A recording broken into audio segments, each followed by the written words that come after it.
Então, bom dia a todos.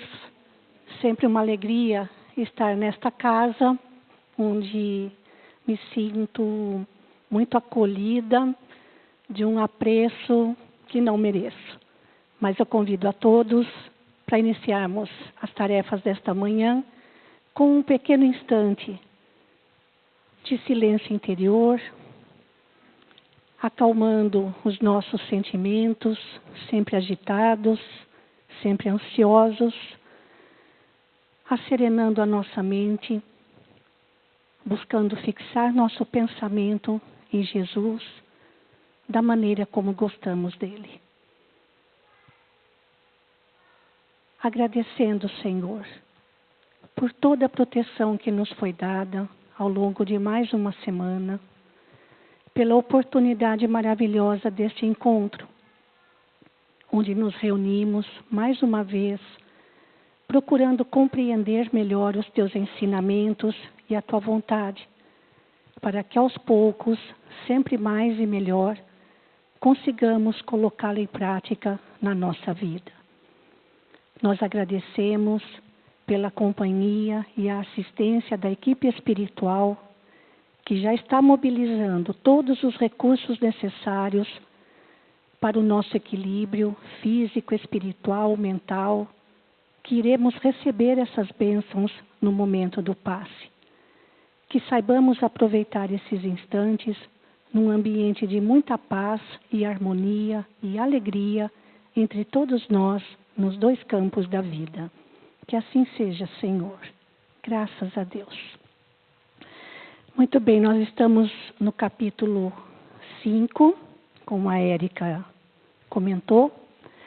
E neste capítulo, agora sim, bem-aventurados os aflitos, como nós já dissemos, é o capítulo mais extenso do Evangelho segundo o Espiritismo, porque os espíritos superiores da equipe que assessorava Allan Kardec sabia muito bem de como são enormes as aflições da vida.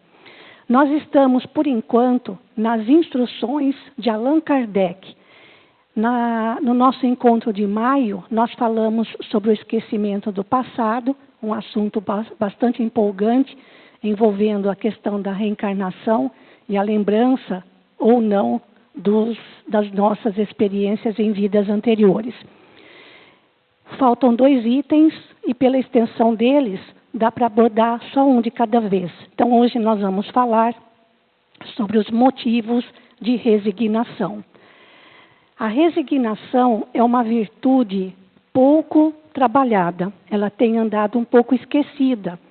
E nessas palavras de Kardec, ele vai abrir um leque para pensarmos um pouco mais nesta virtude necessária ao nosso equilíbrio.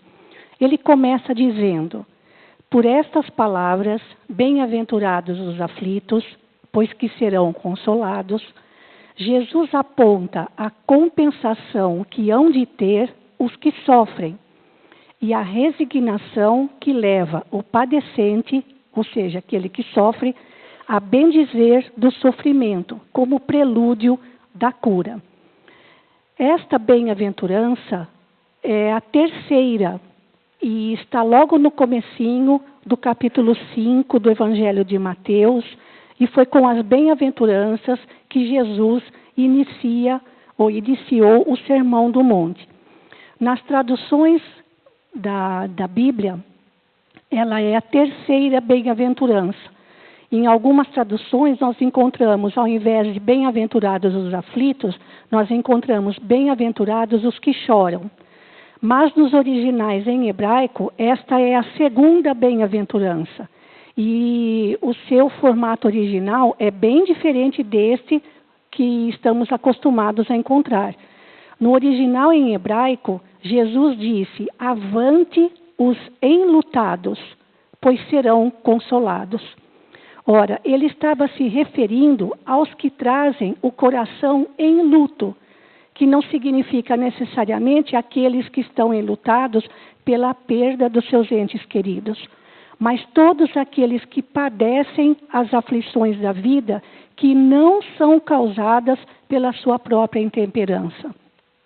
Ou seja, somente aqueles que sabem sofrer com resignação, os que se afligem pelas situações da vida, que fogem do nosso próprio alcance, mas sofrendo resignadamente, é que serão consolados, porque existem aflições e aflições. E quando nós começamos o capítulo 5, Kardec fala das aflições atuais e as aflições relacionadas às nossas experiências em vidas anteriores.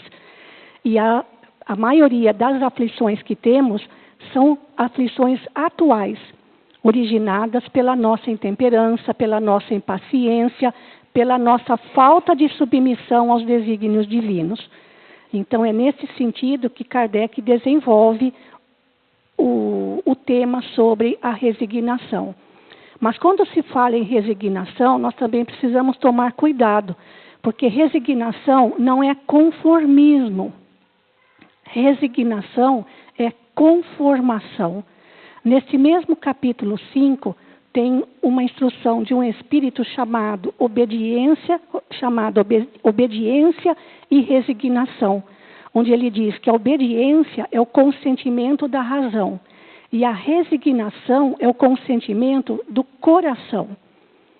Então, a resignação que se aguarda, né, que o Criador aguarda de nós, é a resignação positiva, é a conformação e não o conformismo, porque o conformismo cruza os braços e vai na onda do momento.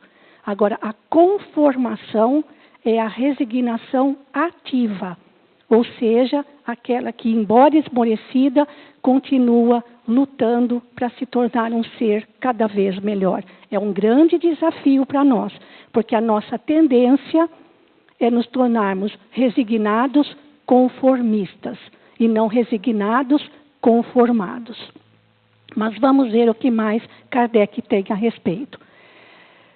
Também podem essas palavras ser traduzidas assim: deveis considerar-vos felizes por sofrerdes, visto que as dores deste mundo são o pagamento da dívida que as vossas passadas faltas vos fizeram contrair. Suportadas pacientemente na terra, essas dores vos poupam séculos de sofrimentos na vida futura. Deveis, pois, sentir-vos felizes por reduzir Deus a vossa dívida, permitindo que a saldeis agora, o que vos garantirá a tranquilidade no porvir. Bom, compreender essas palavras, compreendemos, mas aceitamos. Quem é que se considera feliz por estar sofrendo? Até mesmo ontem, no nosso estudo na nossa casa espírita, um amigo espiritual se pronunciou, porque estamos estudando justamente esse trechinho sobre a questão da dor. E ele disse, através de um médium, o que vocês estão falando é o maior absurdo. Quem é que gosta de sofrer na vida? Eu faço qualquer coisa para não sofrer, porque falta, para que a gente possa ter essa compreensão, como nós vamos ver no desenrolar dessas instruções de Kardec, é preciso mudar o ponto de vista pelo qual encaramos a vida aqui na Terra. Esse é o grande segredo, porque por enquanto, embora a gente compreenda a necessidade do sofrimento, a necessidade da dor, como recurso de equilíbrio, como recurso de educação, num planeta de expiações e provas, acredito que seja muito difícil para a maioria de nós vivenciar essa realidade, que devemos nos considerar felizes por sofrer. É ou não é verdade, gente? Não é? Então, realmente, nós precisamos ler esse capítulo 5 muitas e muitas vezes. Continua aqui uma colocação do Espírito André Luiz, onde ele diz que a resignação tem o poder de anular o impacto do sofrimento. E Leon Denis, no seu livro O Problema do Ser, do Destino e da Dor, quase no finalzinho do livro, no capítulo onde ele trata especificamente da dor, ele começa dizendo: todos na Terra sofrem. As plantas, os animais, o homem e até os minerais. Porque os minerais sofrem a ação do frio, do vento, do sol escaldante, das picaretas e das dinamites. Mas todos nós sofremos, porque estamos ainda num estágio muito próximo ao primitivismo. Quando passarmos para mundos mais felizes, regenerados e felizes, aí sim a dor fará parte do nosso passado. Então todos nós sofremos, todos nós. E ele diz, complementando essa frase, ele ainda diz: a dor é lei de equilíbrio e educação. E é por causa disso que estamos aqui ainda, para nos equilibrarmos e nos educarmos na convivência comum, nos educarmos e nos equilibrarmos perante as leis divinas. E nós somos ainda alunos muito rebeldes no educandário chamado Terra. Então, todos nós sofremos. Continuando com Kardec. O homem que sofre assemelha-se a um devedor de avultada soma, a quem o credor diz: se me pagares hoje mesmo a 100ª parte do teu débito, quitar-te-ei do restante e ficarás livre. Se o não fizeres, atormentar-te-ei até que pagues a última parcela. Bom, nós estamos tão craques nesse assunto, não é, gente? Com as nossas pendências financeiras, nós compreendemos muito bem o que significa isso. Porque muito pior do que dever é não ter condições de pagar. E claro que quem faria uma proposta dessa para nós só poderia ser dos planos divinos e não das instituições financeiras, a qual muitas vezes nos empenhamos ao longo da nossa vida. Mas se isso fosse possível, como ele diz, não faríamos tudo, não se sentiria feliz o devedor por suportar toda espécie de privações para se libertar, pagando apenas a 100ª parte do que deve. Em vez de se queixar do seu credor, não lhe ficará agradecido? Nós não temos ideia da extensão das nossas dívidas perante as leis divinas.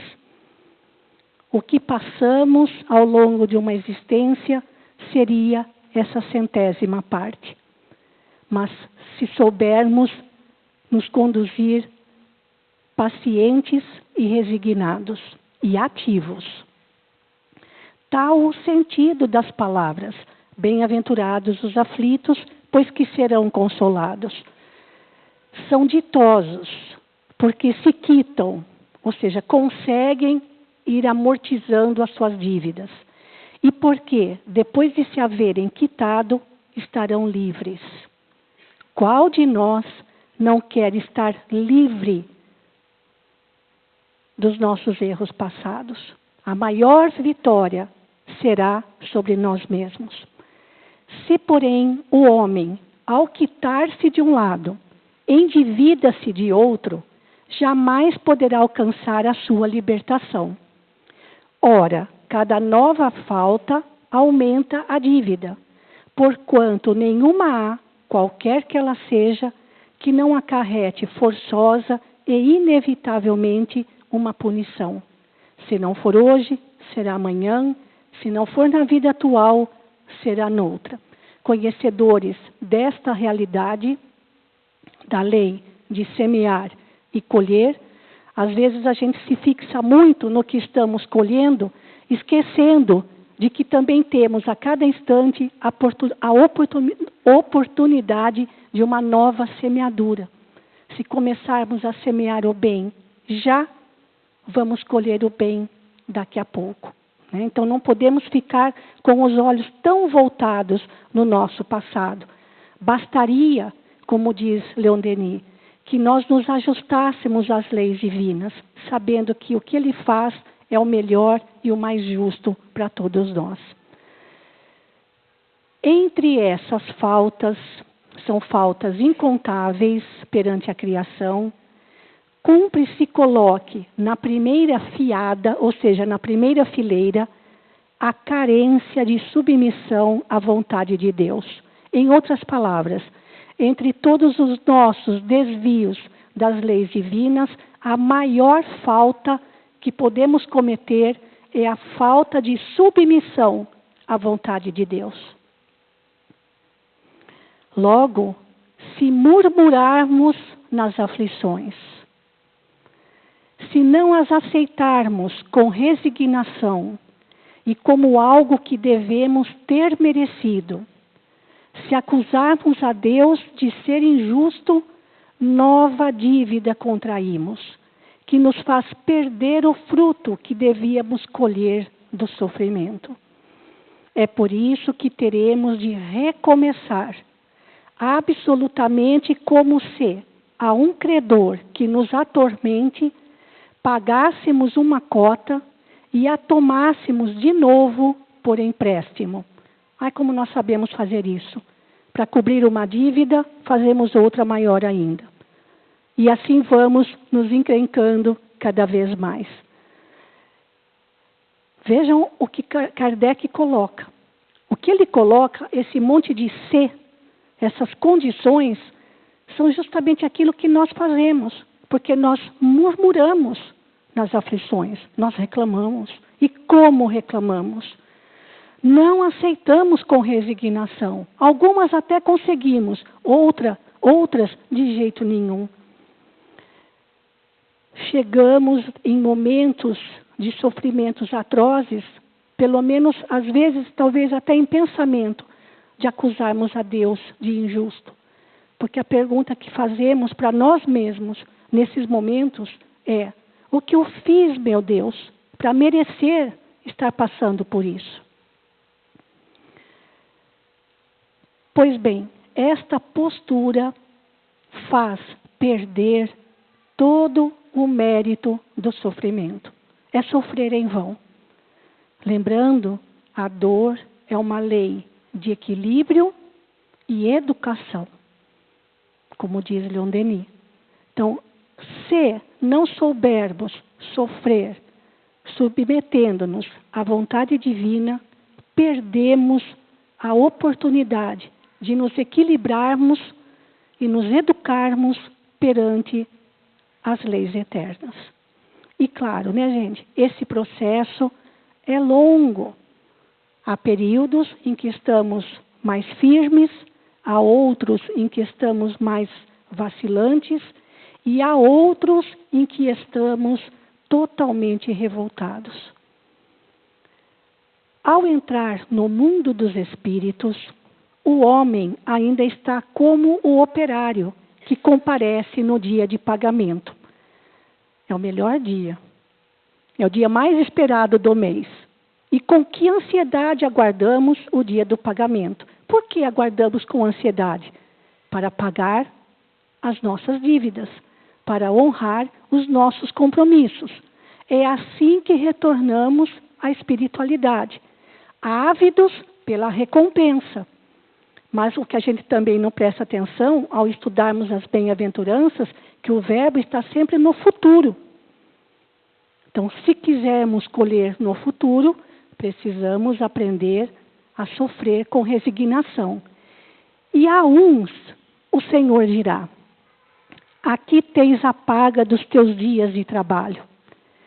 A outros, aos venturosos da terra, aos que hajam vivido na ociosidade, que tiverem feito consistir a sua felicidade nas satisfações do amor próprio e nos gozos mundanos, o Senhor dirá: nada vos toca, pois que recebestes da terra o vosso salário. Ide e recomeçai na tarefa. Quando eu leio esse trechinho, dá uma vontade da gente estar no primeiro grupo, não tá? Não dá? Da gente fazer parte do primeiro grupo, daqueles que têm direito ao pagamento dos teus dias de trabalho na terra e retornarmos ao plano espiritual merecedores de créditos, de ventura? Isso que nós desejamos. Ai, como eu gostaria de fazer parte da primeira turma. Mas nós estamos ainda na segunda parte. Porque nós ainda desejamos as recompensas aqui na terra. Nós ainda desejamos felicidade, satisfação de amor próprio. Nós aspiramos à primeira turma, mas em muitos momentos ainda nos encontramos na segunda turma. E novamente André Luiz, no livrinho Agenda Cristã, ele diz, eu vou dizer por que essa frase me chamou a atenção. A rocha garante a vida no vale. Desculpa, apertei aqui. A rocha garante a vida no vale por resignar-se à solidão. Ou seja, o rochedo, que também sofre a ação do frio, do sol escaldante, dos ventos, da chuva, dos granizos, mas ele se mantém firme e sereno para garantir a existência do vale.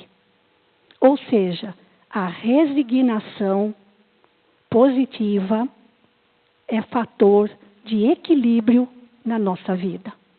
Equilíbrio do nosso mundo interior e, consequentemente, equilíbrio do nosso mundo à nossa volta. É fantástica essa frase de André Luiz.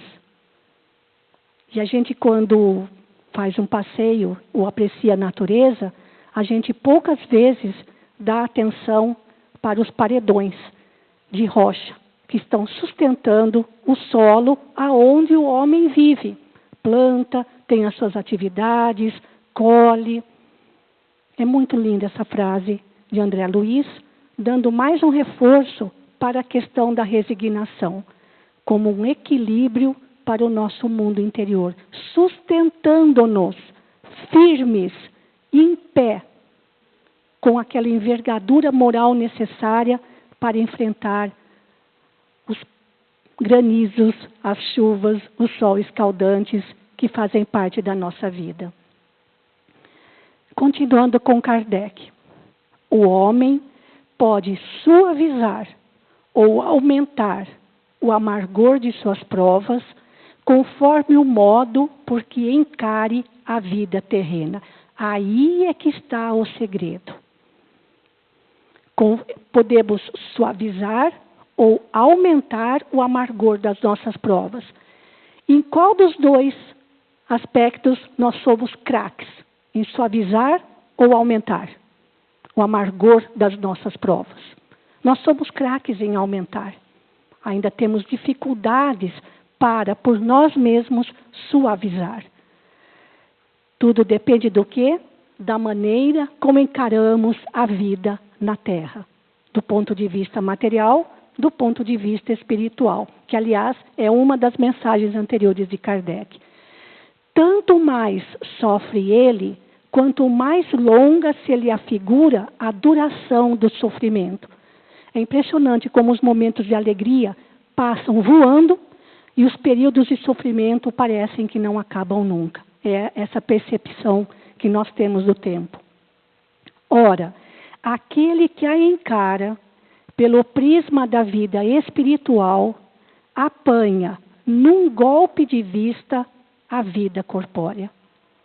Ou seja, por mais longa nossa estada no planeta, o que são 80, 90, 100 anos ao longo ou perante a eternidade. Este momento é apenas um instante na nossa vida sem fim. Ele a vê como um ponto no infinito. Compreende-lhe a curteza, ou seja, o quanto é curta a nossa passagem por aqui. E reconhece que esse penoso momento terá presto passado. Umas palavrinhas meio estranhas, ou seja, vai passar rapidamente. Né? Presto significa rápido, vai passar depressa. Mas nós não conseguimos encarar as coisas desse jeito ainda. que vai ser tudo rápido, que esse momento difícil na nossa vida, que essa existência tão cheia de desafios pessoais, coletivos, é um ponto no infinito das nossas infinitas existências. A certeza de um próximo futuro mais ditoso, ou seja, mais feliz, o sustenta e anima. E longe de se queixar, agradece ao céu as dores que o fazem avançar. Assim é que a gente deveria ser, não é, gente? Essa deveria ser a nossa postura. Dizemos-nos espíritas, estudamos, oramos, participamos de atividades mediúnicas, participamos de atividades beneficentes, que tudo isso nos auxilie, que todas essas tarefas possam nos auxiliar a mudar o nosso foco, a maneira pela qual encaramos a vida aqui na Terra. Porque quando a gente lê as palavras de Kardec, parece que é tudo tão fácil. Parece fácil a gente encarar os momentos de sofrimento com essa visão de que tudo vai passar depressa, agradecendo as dores que nos fazem sofrer. Ao mesmo tempo que é um grande desafio para nós, é extremamente consolador se conseguirmos mudar a chave, trocar a maneira como encaramos a vida aqui na Terra. É um exercício constante, para cada instante. Contrariamente, para aquele que apenas vê a vida corpórea, interminável lhe parece esta, e a dor o oprime com todo o seu peso. Daquela maneira de considerar a vida, resulta ser diminuída a importância das coisas deste mundo, e sentir-se compelido o homem a moderar seus desejos, a contentar-se com a sua posição, sem invejar a dos outros, a receber atenuada a impressão dos reveses e das decepções que o experimente. Como gostaríamos de já ter alcançado essa postura íntima na nossa vida? É um grande desafio. E ao mesmo tempo que a gente lê, como é consolador. Quantas coisas nós temos para vencer em nós mesmos, como ele diz aqui, olha, diminuir a importância das coisas deste mundo. Nós temos dificuldades ainda para conseguir esse desprendimento. Contentar-se com a sua posição, moderar os nossos desejos. São desafios imensos ainda, pois trazemos o nosso largo e longo cordão das nossas tendências infelizes. E em muitos momentos, nos momentos em que as coisas estão um pouquinho mais leves para nós, conseguimos encarar a vida sob o ponto de vista espiritual. Mas quando os momentos de provação chegam, e como diz novamente Leon Denis, se alguém ainda não sofreu, aguarde, porque vai sofrer, porque a dor faz parte deste mundo. Então, nesses momentos, a gente muda instantaneamente de postura e passamos a encarar a vida corpórea com todo o seu peso. Por fim, se conseguirmos mudar o nosso ponto de vista, quais são as consequências? Daí, tira ele, ou seja, nós, uma calma e uma resignação tão úteis à saúde do corpo quanto à da alma. Olha que coisa, gente. Quais os medicamentos para a saúde do corpo e a saúde da alma? A calma, a resignação, a mudança da postura ao se encarar a vida na Terra. Ao passo que, com a inveja, o ciúme e a ambição, que são verdadeiros tormentos no nosso mundo íntimo, voluntariamente se condena à tortura e aumenta as misérias e angústias de sua curta existência. Então, essas angústias, essas misérias morais, são as aflições atuais, que não tem nada a ver com os nossos compromissos infelizes do passado. E hoje, os consultórios médicos, as clínicas de psicólogos, psiquiatras, os hospitais estão repletos de doentes do corpo e da alma. E nas nossas crises de ansiedade, como fica difícil nos lembrarmos dessas palavras de Jesus. Para Kardec afirmar que a calma e a resignação são úteis não somente à saúde do corpo quanto à da alma, ele tinha um embasamento para falar disso. Porque a saúde do corpo está atrelada à saúde do nosso espírito. Ou seja, é o espírito que está doente, é a nossa alma que adoece, quando nos falta esta resignação, mas não no sentido de conformismo, mas sim de conformação. É a resignação ativa, bendizendo os momentos em que somos provados pela dor.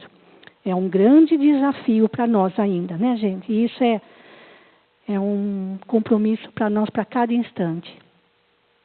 Casimiro Cunha foi um poeta que teve uma vida repleta de aflições. Aos 16 anos, ele já estava cego dos 2 olhos. Mesmo assim, casou-se e a sua esposa também tinha deficiência de visão e, mesmo assim, ainda tiveram filhos.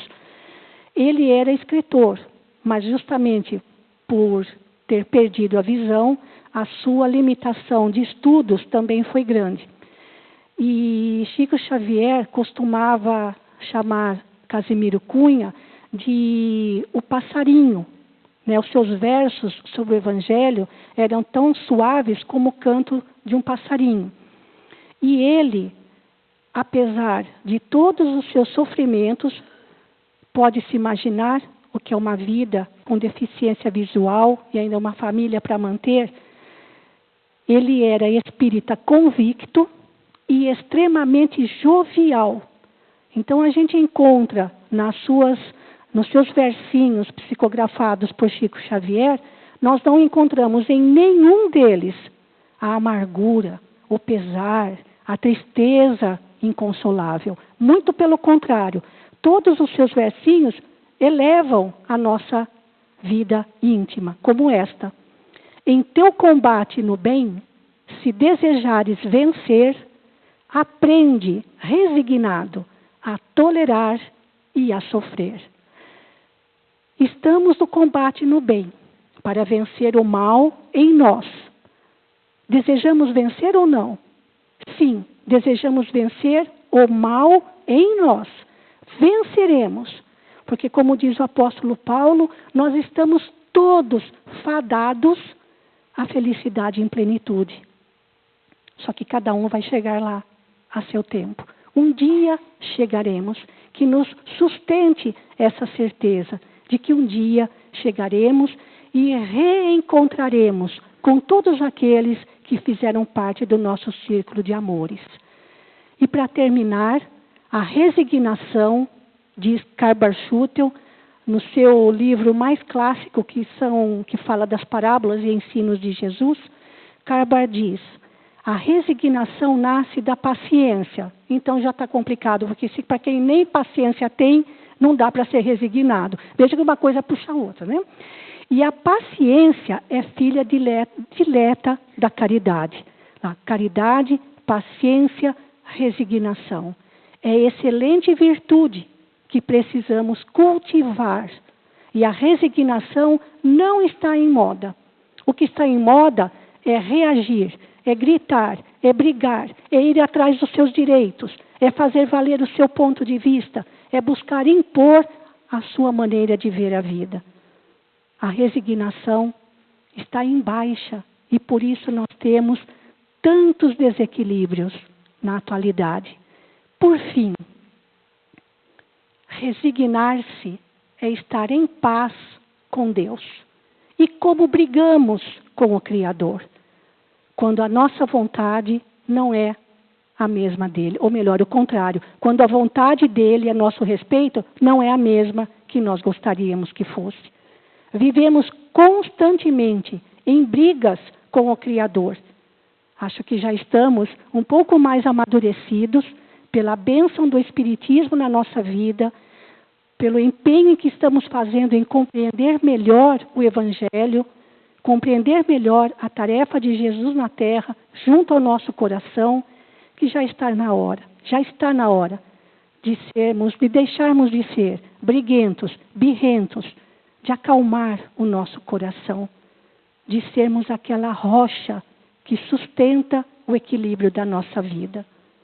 Que Deus nos ajude para que a gente consiga estar em paz com Ele, hoje e sempre. Muito obrigada.